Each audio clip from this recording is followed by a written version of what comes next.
Aye galatoma baga Rabbiin asirratti ol nu garsiise bagaan anis isin arge isiniin jaaladha warreen har'a silaa asirratti akka jiraatanii badhaasa kanallee arkanii bakka Oromoon geesse kana arkan warreen hedduu wareegame Rabbiin haa fuullisaa itti haa tolu galatomaa isiniin jawaa biraa waan inni jirtu baga jiraattan baga jiraannee baga wal agarre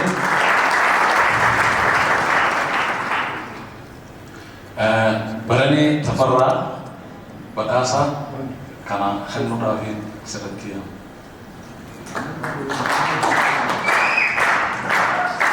badhaasa Odaa Award Raffaatiin sirba ammayyaa fudhatamaa kan bara 2012 Birhaanee Tafarraa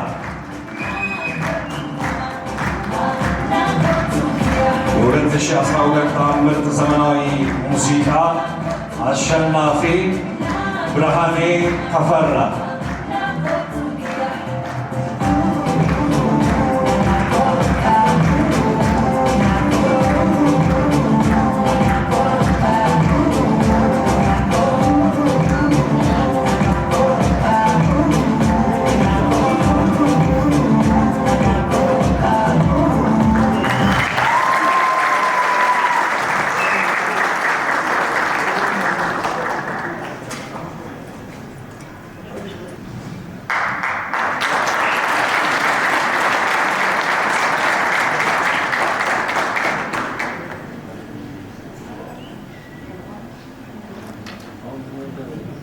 Aye, hundi keessan galatoomai. Akkuma beekamu aartiin Oromoo wareegama lubbuun akka kaffalchiisaa jiruun argitanii kanaan boodallee itti fufuu danda'a. Anaaf yeroo hunda aartii Oromoo keessatti tokkoffaa, lammaffaaf sadaffaan Hacaaluu Hundeessaa Boonsaatii carraa kana argachuu yaani baay'ee galatoomai. Oromoon walii galuu qabaata. Carraa kana waan argadhe jeetan waan xiqqoo jechuu barbaade wal qoqqooduun keenya bilisummaa keenya nutti dheeressa malee nutti hin gabaabsu.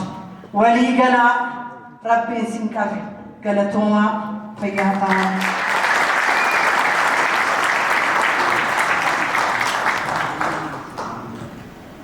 Weellisaa Mahalii Sheekaa akkasumas injifattuu badhaasa Odaa Award Raffaatiin sirba ammayyaan kan filatamte Birhaanee Tafarraa gara taa'umsa isaaniitti naa gaggeessa.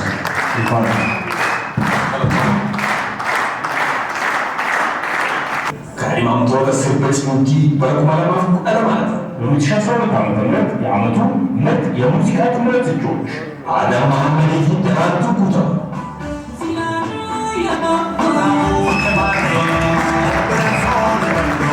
ያስመዘግብ ያንጋሄድ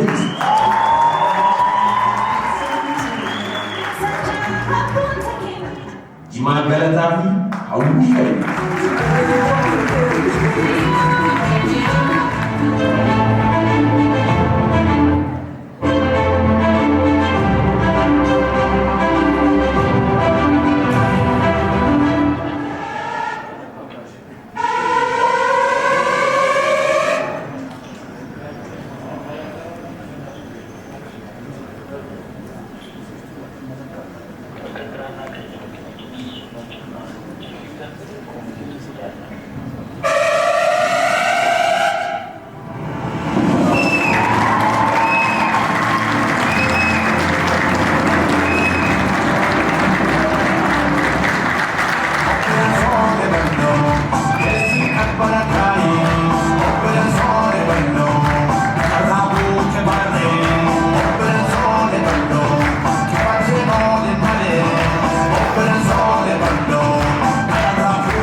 hunda duraa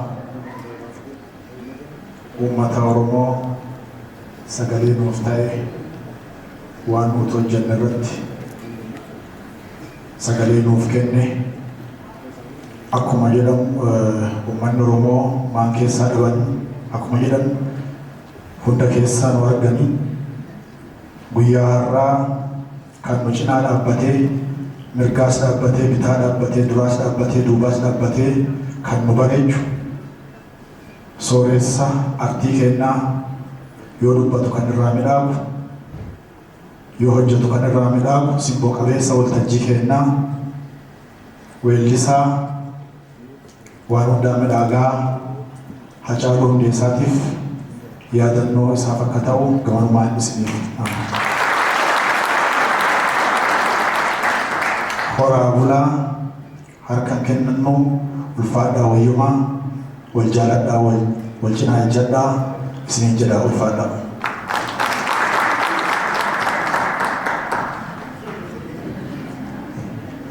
Galatooma ulfaadhaa Abbaa Shumbee Almaayoo Taaddalaa sila kanan ibsinee Badhaasaa waldaa komeediyaanota Oromooti carraa kanaan gara taa'umsa isaaniitti warra badhaafamanis warra badhaases nu gaggeessaa. Kaadhimamtoota dubartoota weellistoota cimoo bara 2012 የ2012 ዓመተ ምህረት የዓመቱ ምርጥ ሴት ድምፃውያን እጩዎች ዳንጋለ ኢየሱስ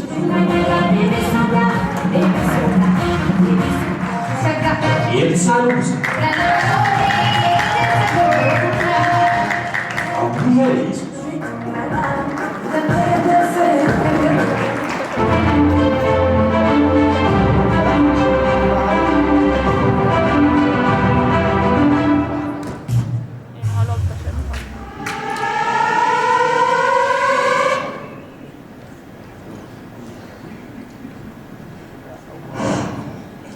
nama kana anooni kitaaba jira innis badhaasaa Odaa marsaa afuraffaa ittiin kaa weellistuu cimtuu dubartoota bara 2012 kan injifattee Danka Haile Yesus.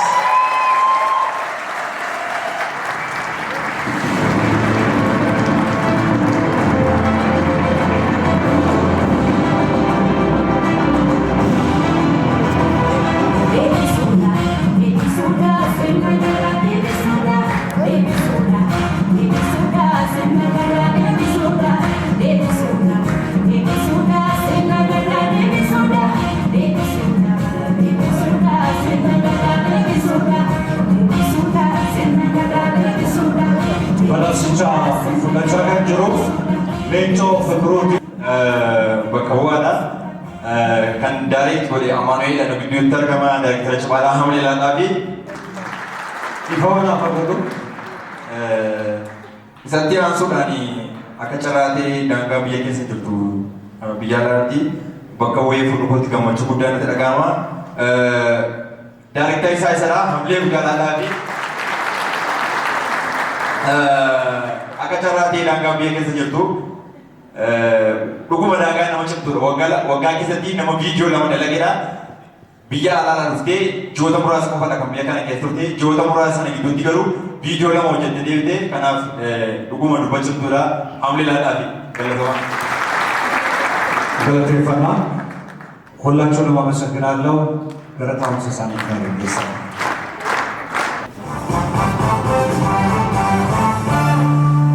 Kaadhimamtoota dorgomtoota viidiyoo kiliipii filataman bara 2012 maatiin dhiyaata. የ2012 ዓመተ ምህረት የዓመቱ ምርጥ ቪዲዮ ክሊፕ እጩዎች ሁልሱሬ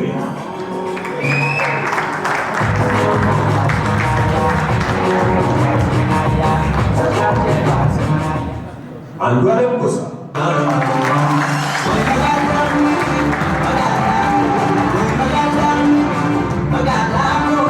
Hawwiye Yesus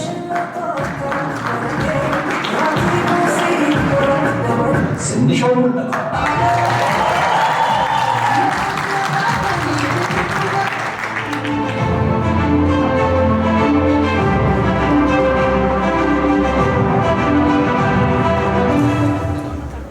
badhaasaa Odaa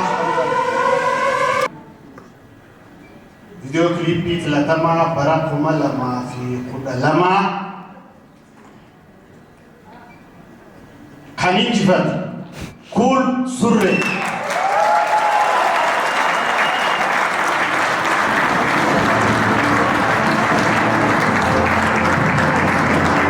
Kun Surre የዓመቱ ምርጥ ቪዲዮ ክሊፕ አሸናፊ ኩል ሱሬ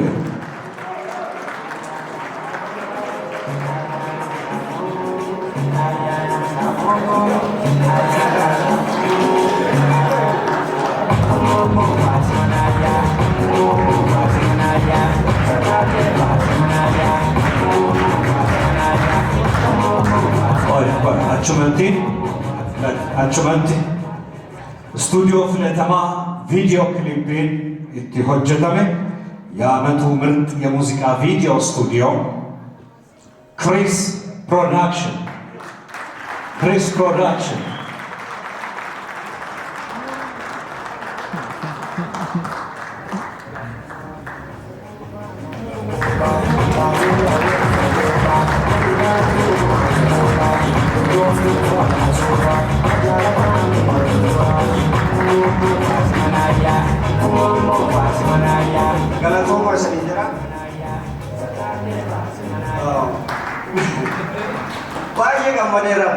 Baay'ee gammadee akkuma beekamutti yaadannoon kun artisti keenya Caaluu Hundeessaati haa ta'u ilkaan sudaan immoo viidiyoo kilipii kana Boorana kaalcharii Boorana hojjedhee aadaa Boorana hundumaafu yaadannoo haa ta'u ijoollee Booranaa hundumaafiyyuu Dumarata mo biyya itti dhaladhee guddadhee areeroo gooroo ijoollee areeroo gooroo hundinuu galatoomaa isa jira. ያው በአማርኛ ላውራው ተወልጄ ያደግኩት አዲስ አበባ ቢሆንም ያው ከኦሮሞ ቤተሰቦች ነው የተወለድኩት። ይህንን ስራ ያቤሉ ድረስ ሄጄ ፕሮዲውስ ያደረኩበት ምክንያት ባህሌን ማስተማር ማሳየትና በተሻለ ደረጃ ጥሩ ነገሮች መስራት እንደሚችል ማሳየትም ስለፈለኩ ነው። በጣም በምወደው በማከብረው ለሱ ሁለት ሰሚዮ ገለተ ይፈታ ከበዛ ገለታውን ሰከሰት ሁላችሁን ለማክበር ወደምትመጫችሁ የ2012 ዓመት የዓመቱ ምርጥ አዲስ ድምፃዊ እጩዎች ጫልቱ ሄደማ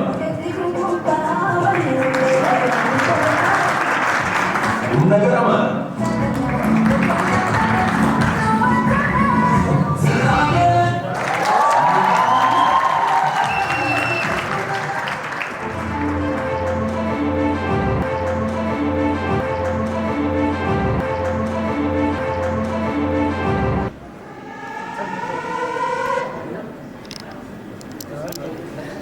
badhaasaa Odaa Marsaa Afuraffaatiin weellisaa haaraa sirba filatamaa bara 2012 kan injifate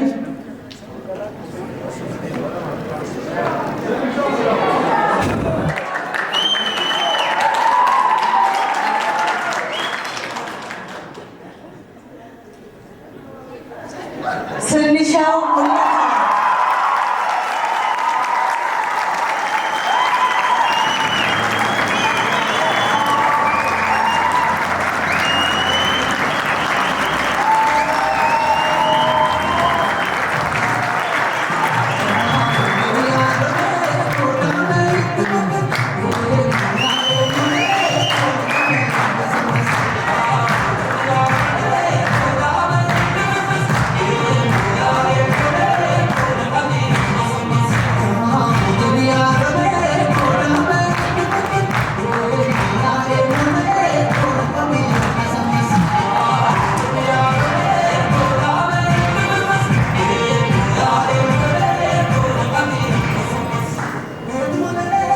Sirna mul'ataa weelluu artistii keenya jaallatamaa jirra kan jedhu kan barreesse isadha.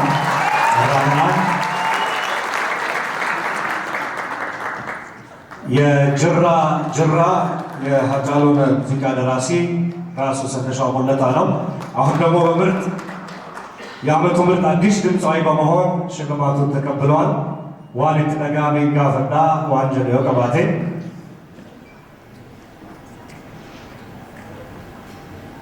keessanoo guddaa galatoomaadha.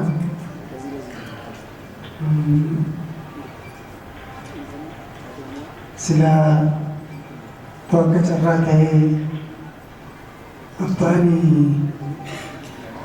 ilmoo ofii guddisee argee sila bareedaa ture. Akka carraa ta'ee inni har'a na bara jiraachuu dandeenye. Akkuma artistoota biraa naafis yaadannoo isaa obboleessa kiyya hiriyaa kiyya hundeessatiif naa ta'udha.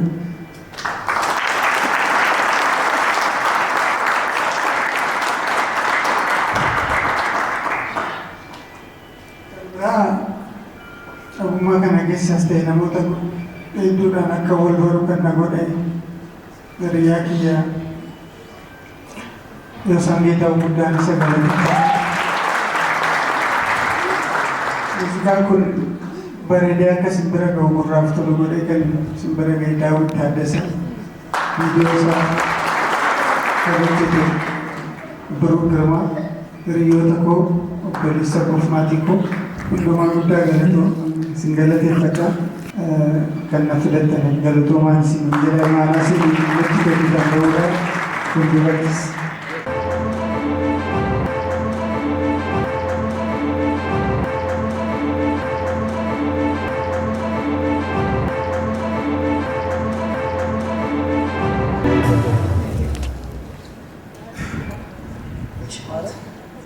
Nuuf kansa isa kan ifa godhu dura yaadan dubbadhu qaba. Hin dubbadhu hin mul'atu jedhee ture. Garuu immoo kun dirqama nama lubbuutiin jiru waan ta'eef ejjineetoo ijaan geenyu. Sabni kun seenaa isaa kan waggaa 30 yoo ilaalle, kan waggaa 50 yoo ilaalle, kan 150 yoo ilaalle seenaawwan akka Calee Calanqoo, seenaawwan akka Aanolee, Dabree Tasgee, gootota isaa aarsaa kaffalan keessaayis kan akka Yoosef, kan akka Jireenyaa, kan akka Eebbisaa Addunyaa fa'aa Dabree Tasgee sabni kun. Inni kun yoo namarra ga'u Dabree boru waan lubbuun itti fuftu namatti fakkaata. Garuu immoo ilma dabartii lubbuun itti fufa. Gaddi Eebbisaatirraa hafnee jirra. Eebbisaa yoomuu dagannu. Garuu gadda isaatiin qalbiin keenya cabee kaayyoo Eebbisaan ittiin manaa ba'e san galmaan ga'uu dhiisnu. Inni yoomuu lubbuu keenya onnee keenya keessa jiraataa. Garuu gadda isaatiin qalbiin keenya cabeetoo Oromoon Oromummaa isaa Oromiyaa qabsoo Oromoodhaa hin dhaabne har'aan ga'ee jira. Duun Eebbisaa Addunyaa Haacaaluu Hundeessaa magarse malee qalbii Oromoo cabseetoo qabsoo Oromoodhaan dhaabne. Har'as yoo Haacaaluu dhabnu dhugaa dubbachuudhaaf bulleetoo waan lubbuun itti fufu, waan jiruun itti fufu, waan biitti itti fufu hin fakkaatu qalbii nama cabsa. Ol jedheetoo deemuu mataa kiyya gaggabadheetoo waan nama fudhate fakkaateera. Garuu immoo du'a Haacaaluutiin gaddeetoo yoo qalbiin na cabeetoo dhaabbadhe diinota Haacaaluutiin gammachiisa waan ta'eef gadda Haacaaluudhaa kan hin ibsadhu Oromummaa Haacaaluu jalqabe, Oromiyaa Haacaaluu jalqabe, qabsoo Haacaaluu jalqabe galmaan ga'uudhaan malee qalbiin koo cabeetoo kanatti nafu. Kanaaf anarra dubbadhu galatooma.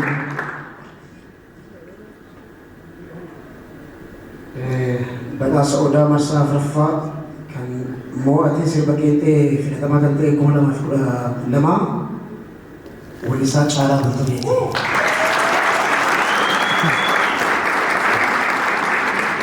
Weelluu qeenxee filatamaa bara 2012 Caalaa Bultume.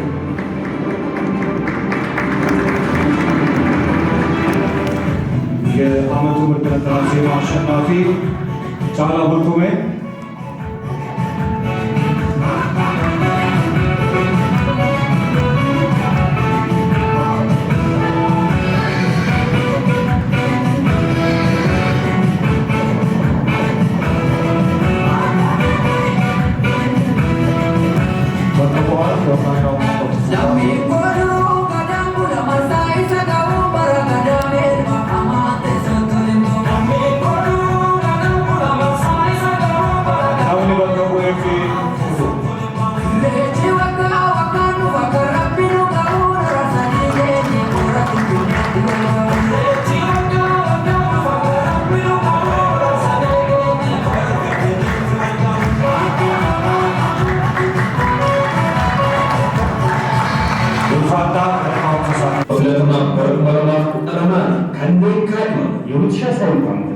የዓመቱ ምርጥ አልበም እጩዎች አሰፋ ያደሰ፣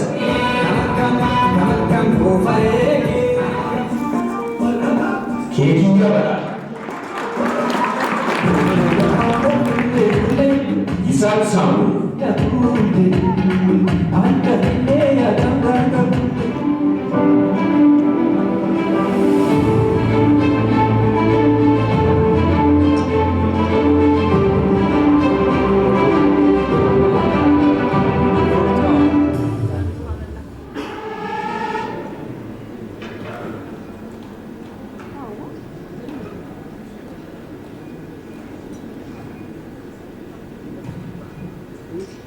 Guutummaa waan filatanii marsaa afuraffaa Odaa Award kabaranaa kamoate keekiyyaa badhaadhaa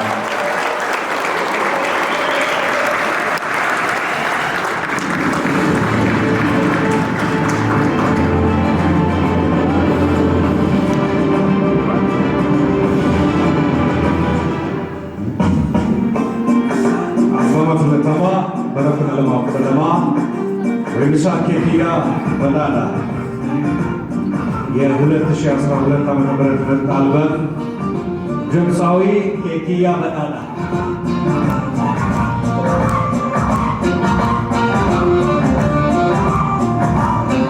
keekiyyaa ጅማራ ሊበቆ የፉሩ ደንዳ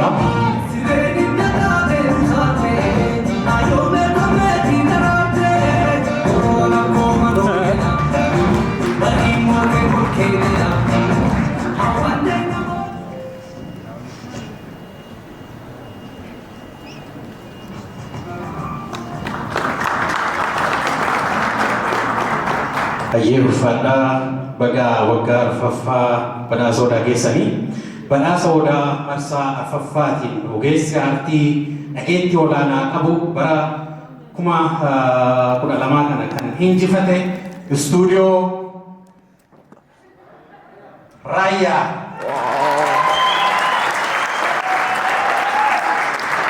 Istuudiyoon Raayyaadhaa weelluuwwan hedduu hojjechuudhaan kan beekamu weelluuwwan namoota gurguddoo namoota jajjaboo hedduu kan hojjete weelluu gosoota garaagaraatiin kan beekamedha። ራያ ስቱዲዮ ከ10 ዓመታት በላይ በዚህ በአርት ኢንዱስትሪ ውስጥ የተለያዩ ሰዎች